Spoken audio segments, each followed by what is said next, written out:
Evening, everyone, and thank you very much for joining us for this post-match press conference with South Africa captain Laura Woolvardt. As always, a reminder, please, no photos or videos during this session, and please ensure you've got a microphone in your hand before you ask a question. Let's go first. Laura, commiserations today. You seemed to really hold it together quite well emotionally. Can you tell us a little bit about what you think went wrong? Yeah, obviously not a nice feeling. I think a lot of us really thought this was our opportunity. I think probably let them score a bit too many with the bat. They came out with some real intent, and I think it sort of caught us on the back foot a little bit. We thought we could sort of ride it out, hopefully score a wicket or two, but they sort of just kept going, rotated really well. I think they had a really good last 5 or 6 overs where they really pushed that run rate, and we were perhaps a bit off. Yeah, but obviously after the power play we had with the bat, we thought game on. But yeah, just lost a bit of momentum outside the power play. And you would have had some time sitting with the girls, afterwards watching the rest of the chase. How is the mood? How are people feeling now? Yeah, it was obviously, still hopeful. We still had some really big hitters in there. But, once it became sort of cricket-wise impossible, it was very disappointing. I think a lot of girls are really, really disappointed. I think especially after the cricket that we played in the semi-final, we thought we could do the same in the final and just didn't show up on the day. Jamil Hassan here from Caring Sports. How crucial was the toss? You won the toss in chasing in such a high tense match final. So do you blame yourself for being not taken at the first? No, we did speak about it straight after the game, and we still think chasing was the way to go. It worked for us the whole tournament, and we were pretty good in chasing, and all the ground stats also say chase, and it's supposed to get better under lights. So yeah, I think still back to that decision. I think we just let them get too many with the bowling. I think we bowled like 15 extras as well. If you take 15 off that score, it immediately changes the whole equation. So yeah, just small things. But we were looking at a 130, 140, and I think that would have been a lot more feasible. Hi, this is Abdullah from Gulf Today.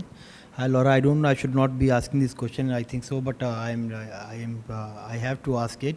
We have seen often it happens in South Africa that from a very good position they lose the match, big matches, especially either it is men's team or women's team. Is there any psychological barrier?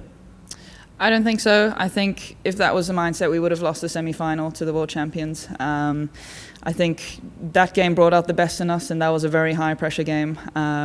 Cricket is just a bit random sometimes. Sometimes you have your best game, and I think we played our best game a couple of days too early, and we were beaten on the day today. They were the better side today. What was the turning point of the game today? Sorry? What was the turning point of the game today? I think probably outside our batting power play. We had a good power play, and then probably over 7 to 10 or 11, I think we fell flat a bit. I think we only went at 4s or something in that phase. And then after that, we needed 10s for the last 10, which was quite a big ask. So yeah, I think just if we kept that momentum out of the power play in that phase. This is Santosh Suri from Midday Bombay. What do you consider as the conditions here during the tournament? Slow pitches, slow outfield, the heat and all.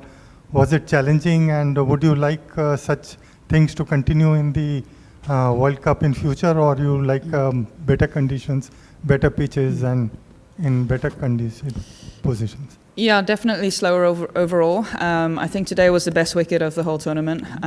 Came on the nicest out of all the wickets that I batted on. As a batter, I like nice wickets, nice batting wickets, that is. But I think it made for an interesting tournament. I think you had to adapt to conditions quite well, and the teams that did that ended up in the semi-finals. It sort of leveled the playing field a bit with a lot of subcontinent teams as well who brought their spinners into the game. I think it was nice. I think I liked the variety. Just tests your adaptability as a player. Hi, very first congratulations to reach till this level at the finals with New Zealand. This is Sanjeevani from Bowl India. How do you cope up with this disappointment, and what motivates you to go forward? And where do you think the team could have done better today? Yeah, it's obviously disappointing, but I think in hindsight, we still came second in a tournament with 10 odd teams, so we still had a pretty good tournament. A lot of positives to reflect on. A younger group as well, so to be able to make the finals with a younger group, I think is very promising. definitely a lot to look forward to. I can't wait to see what we do in the next couple of World Cups. Reaching 2 back-to-back finals as well shows that we're doing something right. So, yeah. Hi, Laura. Hi. Commiserations today. When the entire team was sort of just dealing with the emotions of that final, I saw you and the coach were having a really long discussion when things were being set up around there. Can you just take us through what you guys were discussing, perhaps? Yeah, just sort of, where it went wrong today. I think before the game we sort of had a discussion that we really feel this is our year. A lot of people felt that way. They had some aunt who had a feeling or had a funny tinkling in their pinky finger that we were going to win. But yeah, I think that just shows that Mother Cricket is always in charge and has bigger plans. So yeah, we were just sort of having a laugh about that and how you can never sort of predict what's going to happen or write any team out. Correct. And you guys have your families here. We saw everyone just sort of banded together with you guys. There were hugs. There were a lot of crying, Marizan especially.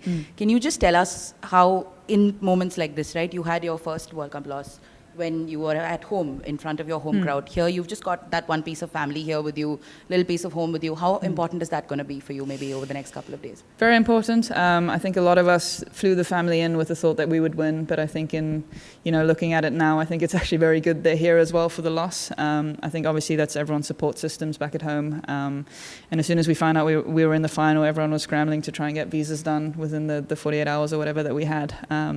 So yeah, those families that did come over, I think obviously disappointing for them as well. I think my parents looked more sad than I did, which is a bit heartbreaking. But yeah, I think it's nice to have the support here and we can still reflect on a good tournament with them. Last 2 questions and then we're done. Hard luck on the result, Laura, but recently saw a number that said since taking over captaincy, your personal performance with bat has reached another level. It's one of the added responsibilities on your shoulders since when you were not captaining. How have you managed it to be competitive with bat yourself, not bothering, that pressure of captaincy is not bothering you a lot is evident. So what has changed and what has remained same for you in these times? I think with the captaincy, I've obviously had to do a lot more homework, conditions-wise, opposition-wise, plans-wise, and I think that sort of made me a bit smarter as a cricketer. I think I sort of think what the team needs to do in order to win the game, and it sort of rubs off on my batting. I'm also a little less focused on myself and my own performance. I think as a batter, you can get very caught up in what am I scoring, what's my strike rate, what's my average, when if you're just batting to win games for the team, that sort of stuff takes care of itself. So yeah, I think I'm just putting the team first and it's reflecting in the stats, I guess. Laura, just in terms of losing last year in Cape Town and this year, which one would you say hurts the most? I think this one, for me. I think obviously last year we were just really excited to be in the final. It was our first one and we just really enjoyed the opportunity. But this year, after the cricket we played in the semi, I really thought we would have it, in the bag if we played another game of a similar nature. So yeah, just to play probably one of our worst games in the tournament, to be honest, in the final is a bit disappointing, and we were just outplayed on the day. And just finally, we saw Marizan's tears, and we know that constantly she's always thinking it could, the end of the line is closer. Do you now sit with her and say, hang around for another 18 months or so, there's another one coming up? I think it's maybe a good thing that we lost this one. I think she's one of the most hungry people I've seen for that World Cup. You can see it in the emotion every time we just don't make it. So yeah, hopefully this makes her hang on for another T20. Thank you. Thanks. Thanks.